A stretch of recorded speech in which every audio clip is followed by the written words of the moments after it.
Bank লুটে S আলমের সহযোগী সাবেক গভর্নর রৌফ, ভুয়া চুক্তি করে 12,000 কোটি টাকা লোপাট।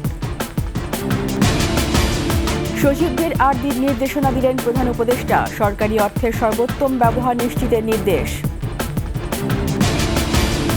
জাতীয় সরকার ব্যবস্থা ও দ্বিকক্ষ বিশিষ্ট পার্লামেন্ট চায় বিএনপি, জানালেন তারেক রহমান।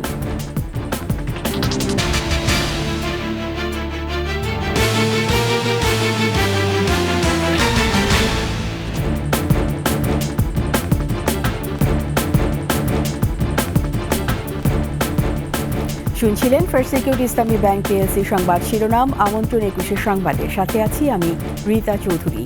দর্শক, 21 টেলিভিশনের সংবাদ একই সাথে সরাসরি দেখতে পাবেন আমাদের ফেসবুক পেজ www.facebook.com/2124 অনলাইনে। এছাড়া সাবস্ক্রাইব করতে পারেন www.youtube.com/21etv চ্যানেলে। ব্যাংক লুটপাটে এস আলমের সহযোগীর সাবেক গভর্নর আব্দুর রৌফ তালুকদারের দৃষ্টান্তমূলক শাস্তি চান বৈষম্য বিরোধী ছাত্র আন্দোলনের নেতারা।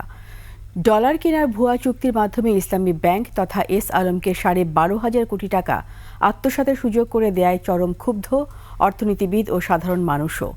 সাবেক গভর্নর আব্দুর রৌফ তালুকদার, এস আলম সহ ব্যাংক খেকো সিন্ডিকেটের হোতাদের দ্রুত গ্রেপ্তারের দাবি তাদের। মেহেদী হাসানের রিপোর্ট। আব্দুর রৌফ তালুকদার বলা হয়, ব্যাংক খাদক সাইফুল আলম মাসুদ উরুফে এস আলমের আবদারেই তাকে কেন্দ্রীয় ব্যাংক গভর্নর নিয়োগ দিয়েছিলেন ক্ষমতাচ্যুত স্বৈরশাসক শেখ হাসিনা। তাই গভর্নরের মতো স্পর্শকাতর পদে বসেও এস আলমের ব্যাংক লুটপাটে নজিরবিহীন প্রশ্রয় দিয়েছেন আব্দুর রৌফ তালুকদার। এক্ষেত্রে রিজার্ভ নিয়ে জালিয়াতি করতেও পিছপা হননি তিনি। ব্যাংকের গভর্নর বা মন্ত্রী পরিষদে যারা ছিল, অর্থ মন্ত্রণালয়ে যারা ছিল, যাদের দায়িত্বে এই বিষয়গুলো ছিল, প্রত্যেকে সমানভাবে দায়ী। যা টাকা পাচার করেছে সেগুলো সম্পূর্ণ ফেরত দিতে হবে এবং তাদের উপযুক্ত শাস্তির ব্যবস্থা করতে হবে। কেন্দ্রীয় ব্যাংকের তথ্য বলছে, গত 18ই জানুয়ারি ইসলামী ব্যাংক থেকে $200 মিলিয়ন ভুয়া ক্রয় দেখিয়ে ইসলামী ব্যাংককে দেওয়া হয় 2,200 কোটি টাকা। এরপর মার্চে $350 মিলিয়ন ক্রয় দেখিয়ে ব্যাংকটিকে আরও 3,850 কোটি টাকা দেয় বাংলাদেশ ব্যাংক। সবই হয়েছে জালিয়াতির মাধ্যমে, যার পেছনে এস আলম ও রৌফ তালুকদার। অন্যান্য প্রতিষ্ঠানের যারা দায়িত্বশীল যারা ছিলেন, তারা যেভাবে শেখ হাসিনার পুতুল হিসেবে কাজ করেছেন, ঠিক একইভাবে বাংলাদেশ ব্যাংকের সাবেক গভর্নর যিনি ছিলেন তিনিও কিন্তু ঠিক একই কাজ করেছেন।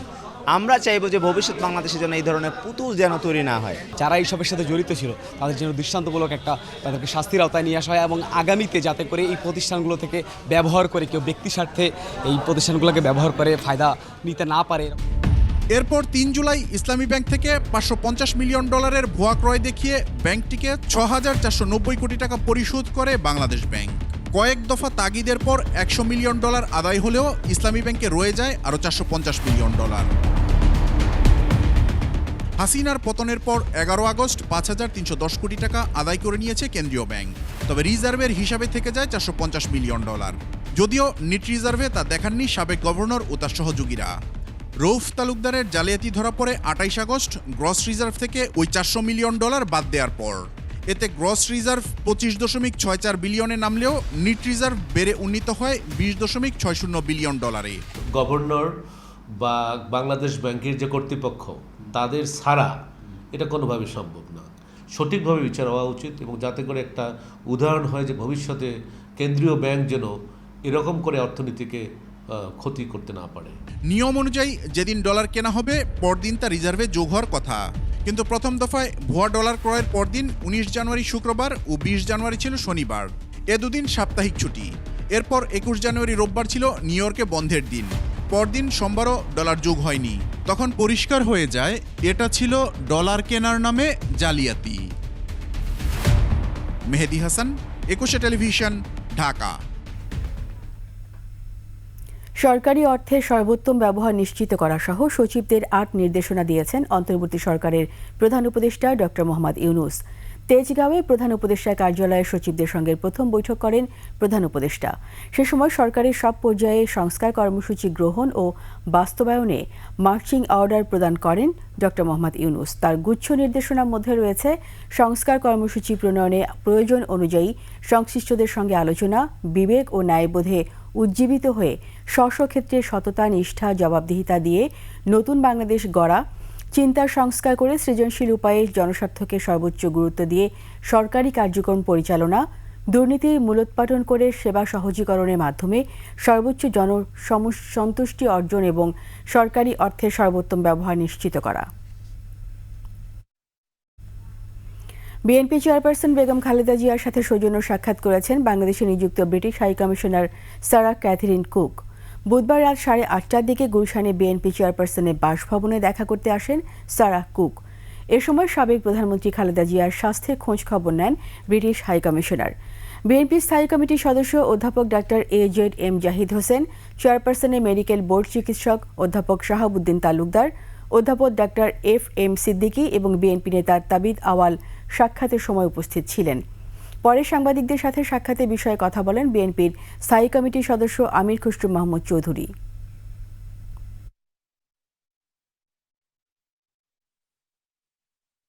প্রধান বিষয়টা ছিল ম্যাডামের শরীর কেমন আছে, ভালো আছে কিনা, উনি কি বাইরে চিকিৎসার জন্য যাওয়ার জন্য ওনার শারীরিকভাবে ওনার প্রস্তুতি আছে কিনা, ঠিক আছেন কিনা, নতুন প্রেক্ষাপটে আমরা কোথায় যাচ্ছি, বাংলাদেশ কোথায় যাচ্ছে, এবং সেগুলো তারা বলেছে তাদের বাংলাদেশ আর ইউকে রিলেশনশিপের ব্যাপারে যে তাদের যে চিন্তা, তাদের যে ভাবনা, তারা ম্যাডামকে জানিয়েছে।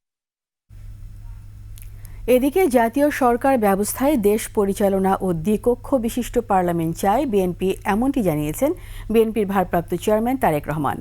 ধারাবাহিক কর্মসূচির অংশ হিসেবে ভিডিও কনফারেন্সে ঢাকা বিভাগের বিএনপি তৃণমূল নেতাকর্মীদের উদ্দেশ্যে তারেক রহমান বলেন, বিএনপি জাতীয় ঐক্যতে বিশ্বাসী। স্বাধীনতার পরপর জাতীয় ঐক্যের শক্তিকে ব্যবহার না করে স্বেচ্ছাচারিতা হয়েছে, বিএনপি তার পুনরাবৃত্তি চায় না। জনগণের সমর্থন নিয়ে বিএনপি আগামীতে জাতীয় সরকারের মাধ্যমে দেশ পরিচালনা দেখতে চায়। তারেক রহমান আরও বলেন, গণতন্ত্র আর ভোটাধিকার পুনরুদ্ধারের সংগ্রামে যারা অংশ নিয়েছেন তারা আগামীতে দেশ পরিচালনায় অংশগ্রহণ করবেন।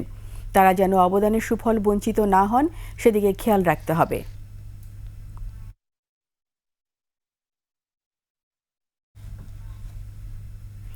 জুলাই এবং আগস্টের গণহত্যাকারীদের আলাদা ট্রাইব্যুনাল গঠন করে বিচারের দাবি করেছে বিএনপি।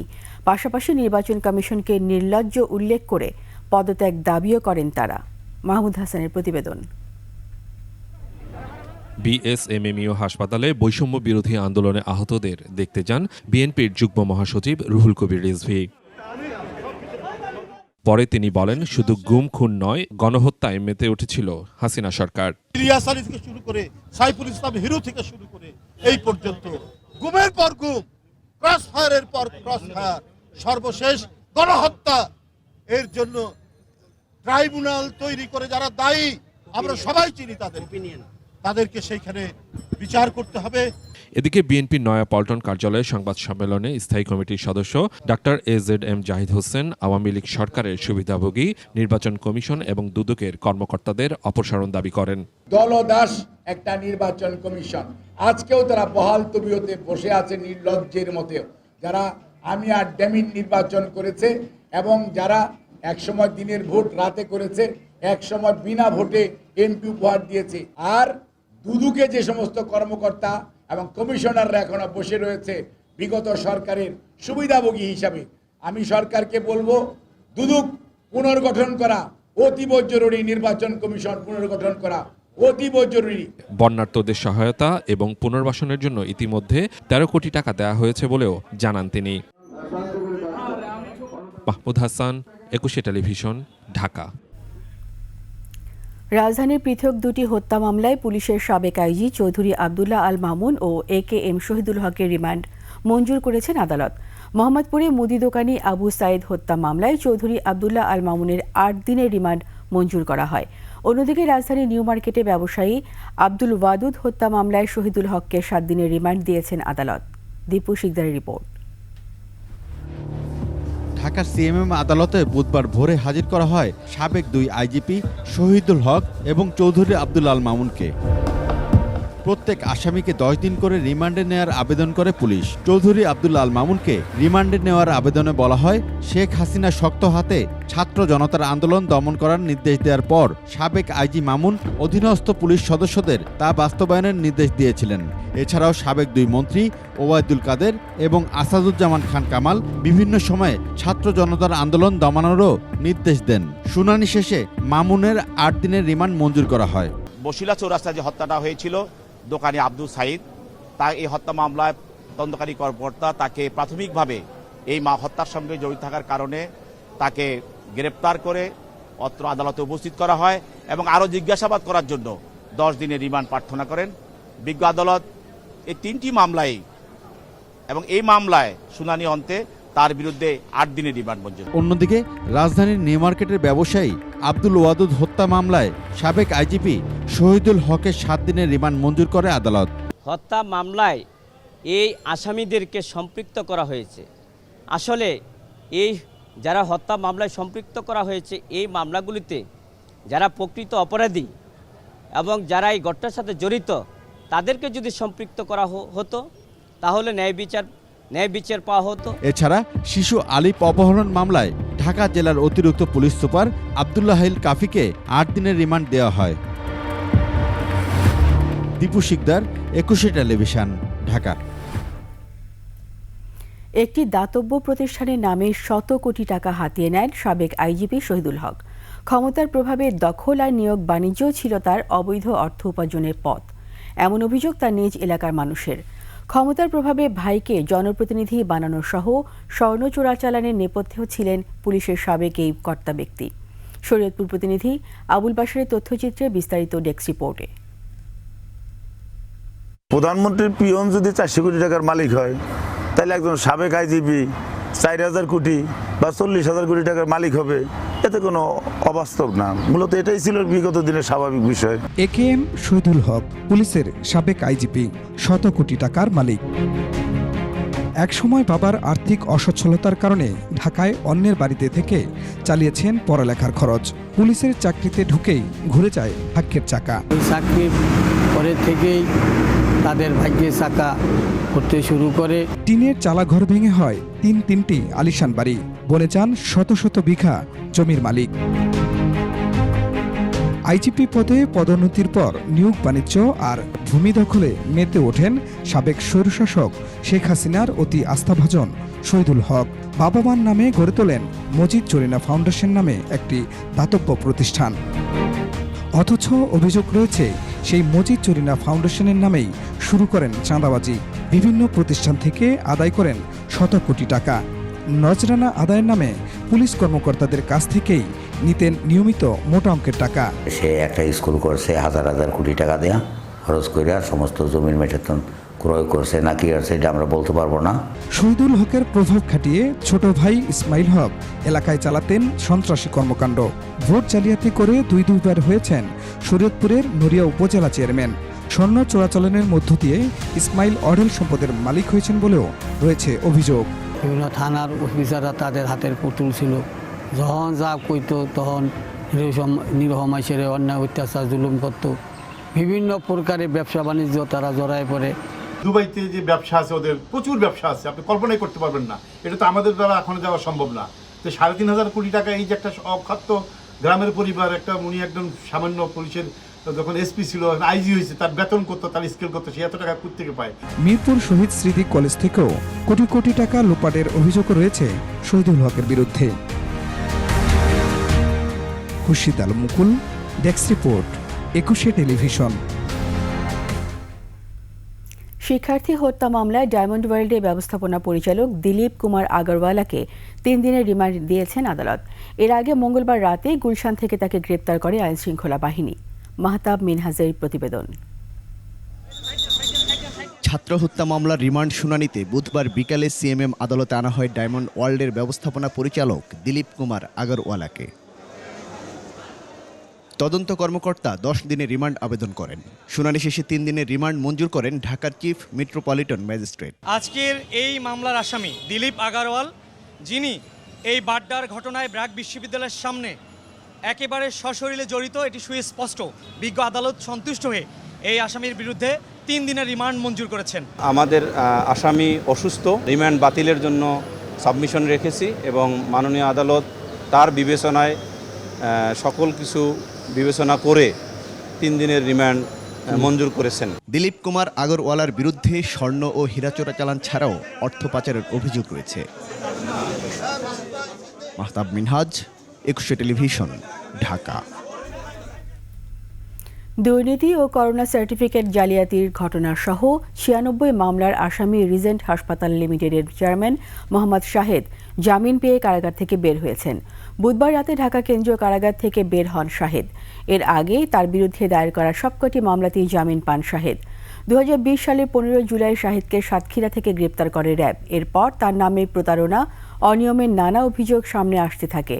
পরে ঢাকাসহ দেশের বিভিন্ন স্থানে শাহেদ ও তার সহযোগীদের বিরুদ্ধে একের পর এক মামলা হয়।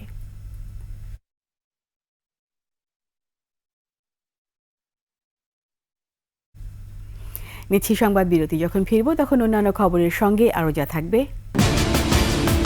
অভ্যুত্থানের মাস পূর্তিতে শহীদি মার্চের ঘোষণা, আইন হাতে তুলে না নেওয়ার আহ্বান। আবারও আমন্ত্রণ ২১ সংবাদে। ছাত্র জনতার অভ্যুত্থানে মাস পূর্তিতে বৃহস্পতিবার শহীদি মার্চ করবে বৈষম্য বিরোধী ছাত্র আন্দোলন। ঢাকা বিশ্ববিদ্যালয় ছাত্র শিক্ষক কেন্দ্রে আয়োজিত সংবাদ সম্মেলনে আন্দোলনের সমন্বয়করা কর্মসূচি ঘোষণা করেন। বিস্তারিত জানাচ্ছেন মানিক শিকদার। কোটা সংস্কার ছাত্র আন্দোলন শেষ পর্যন্ত ছাত্র জনতার আন্দোলনের রূপ নেয়। অভ্যুত্থানের পতন হয় স্বৈরাচার শেখ হাসিনার। বৃহস্পতিবার ছাত্র জনতার অভ্যুত্থানের ১ মাস পূর্তি। এ উপলক্ষে কর্মসূচি পালন করবে বৈষম্য বিরোধী ছাত্র আন্দোলন।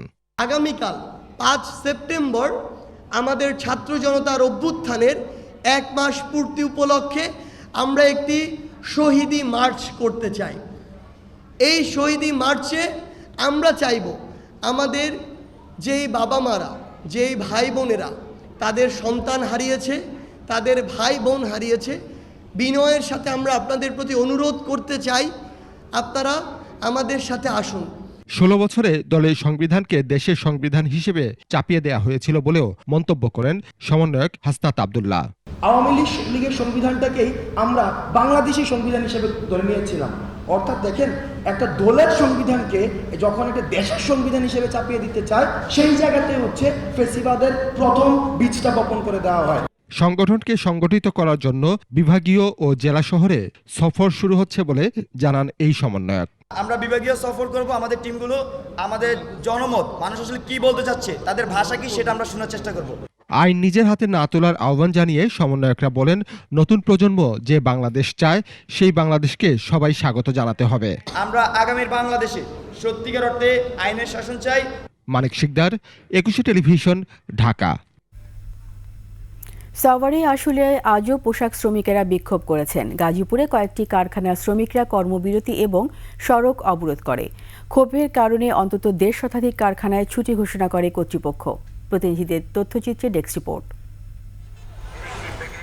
সকাল ৮:৩০টার দিকে আশুলিয়ার বাইপাইল আবদুল্লাপুর সড়কের বাইপাইল থেকে জিরাবো পর্যন্ত বিভিন্ন পোশাক কারখানার শ্রমিকরা বিক্ষোভ করে।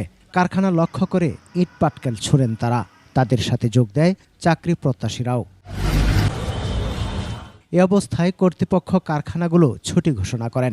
সেনাবাহিনী ও শিল্প পুলিশ এসে তাদের সড়ক থেকে সরিয়ে দেন। টিফিন বিল, তারপর ওভারটাইম, কিছু বেতন, মেয়ে বেশি নেয়, ছেলে কম নেয়, এরকম অনেক ধরনের দাবি দাবা আছে। হাজিরা বোনাস, ঠিক আছে, কিছু বেতন, কিছু হলো টিফিন বিল, ছুটির টাকা বিষয় আমাদের আন্দোলন আর হাজিরা বোনাস। গাজীপুরের শ্রীপুরে আর.এ.কে সিরামিক কারখানার শ্রমিকরা কর্মবিরতি শুরু করে। তারা ঢাকা ময়মনসিংহ মহাসড়ক অবরোধ করে। সে সময় সড়কে যান চলাচল বন্ধ হয়ে যায়। মহিলা চাকরি করে, পুরুষ বাসায় বসে থাকে। মেয়েদের শুধু নিয়োগ, এই কারণে ছেলেরা রাস্তাঘাটে নামছে। মালিকে তো বলে যে না, নিয়োগ আমরা দিচ্ছি, কিন্তু কই নিয়োগ আমরা পাচ্ছি না, সুযোগ ফাইনাল হয়। শ্রমিকরা চলতি মাসের মধ্যে বাড়তি বেতন নিশ্চিত করা সহ ৯ দফা দাবি জানায়। এছাড়া রাজেন্দ্রপুর ও ভোগড়া এলাকার কয়েকটি কারখানার শ্রমিকরা বিক্ষোভ করেছে। সমর ইসলাম, desk report, ২১ television.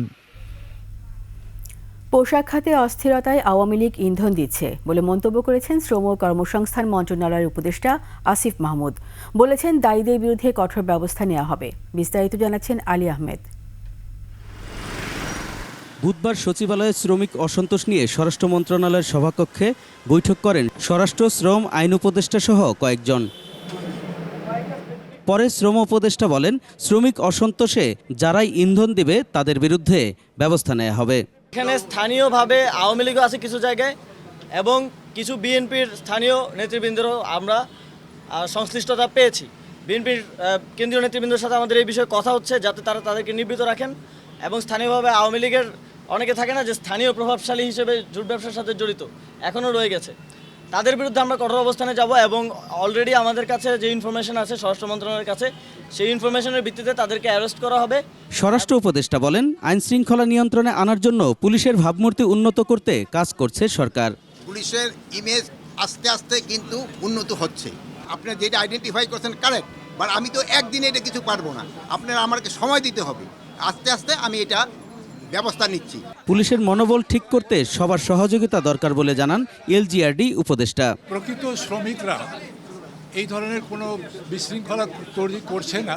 Ali Ahmed, 21 television, Dhaka. শেষ করছি 21 সংবাদ। যাবার আগে ফার্স্ট সিকিউরিটি ইসলামী ব্যাংক পিএলসি সংবাদ শিরোনামগুলো আরও একবার। ব্যাংক লুটে এস আলমের সহযোগী সাবেক গভর্নর রৌফ, ভুয়া চুক্তি করে 12,000 কোটি টাকা লোপাট। সচিবদের 8 নির্দেশনা দিলেন প্রধান উপদেষ্টা, সরকারি অর্থের সর্বোত্তম ব্যবহার নিশ্চিতের নির্দেশ। জাতীয় সরকার ব্যবস্থা ও দ্বিকক্ষ বিশিষ্ট পার্লামেন্ট চায় বিএনপি, জানালেন তারেক রহমান।